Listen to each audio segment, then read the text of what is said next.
दोस्तों, एक ऐसा लड़का जिसने अपनी सारी जिंदगी यानी 12 साल एक बबल में गुजार दी और यहीं पर इसकी मौत भी होगी। और एक ऐसी लड़की जिसको लगता था हर दिन 11 जून है। दोनों अजीब कहानियां आप इस वीडियो में सुनेंगे।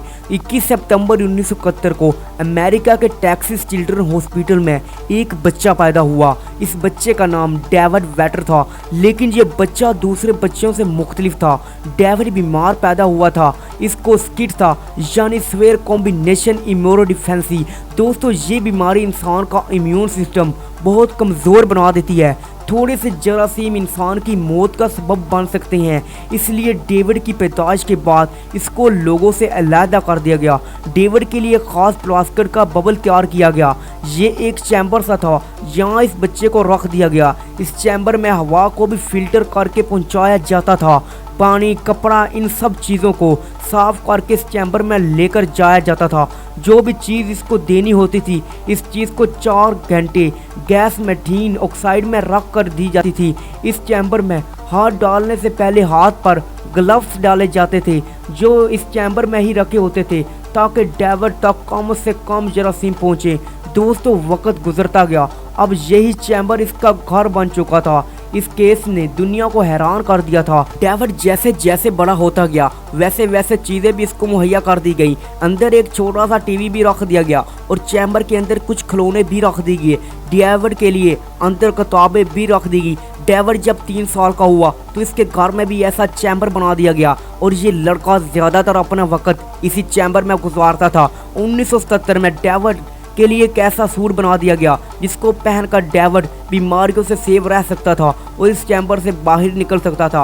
और इस सूट को पहन कर रखना बहुत मुश्किल था और डेविड ने सिर्फ इसको 7 दफ़ा इस्तेमाल किया था। इस सूट पर अमेरिका हुकूमत के उस वक़्त $13 लाख लग गए थे।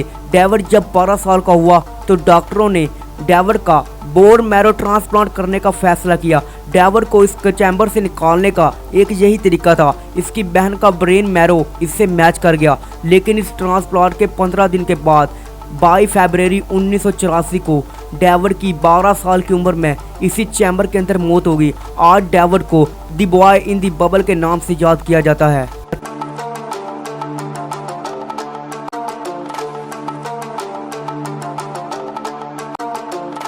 दोस्तों, हमारी दुनिया ऐसी ही अजीब कहानियों से भरी पड़ी है, जैसा कि रायला हॉर्नर की कहानी। एक ऐसी लड़की जिसको लगता था कि हर दिन 11 जून है, लेकिन क्यों? रायला अमेरिका के शहर स्प्रिंगफील्ड में हाई स्कूल की स्टूडेंट थी। 11 जून 2019 को रायला एक कॉन्सर्ट में गई हुई थी। लोग डांस कर रहे थे और इसी दौरान एक 75 किलो का आदमी डांस करते वक्त रायला के सर पर गिर गया। रायला बेहोश हो गई। इसको फौरन हॉस्पिटल लेकर जाया गया। रायला को ज़्यादा चोट नहीं आई थी। इसको 1 घंटे बाद हॉस्पिटल से डिस्चार्ज कर दिया गया, लेकिन रायला के साथ कुछ बुरा हुआ था। दोस्तों, ये छोटा सा एक्सीडेंट रायला की ज़िंदगी तबाह करने वाला था। रायला जब गाड़ी पर घर जा रही थी, इसको कुछ याद नहीं था। इसकी याददाश्त जा चुकी थी, लेकिन हैरानकुन बात यह थी कि रायला के ज़हन में सिर्फ एक बात याद थी कि 11 जून वही दिन जब रायला को चोट लगी थी। हैरानकुन बात, रायला जब भी सुबह उठती थी और इसको लगता था कि आज 11 जून है, ये थोड़ी देर पहले ही अपने दोस्तों के साथ एक कॉन्सर्ट में गई थी।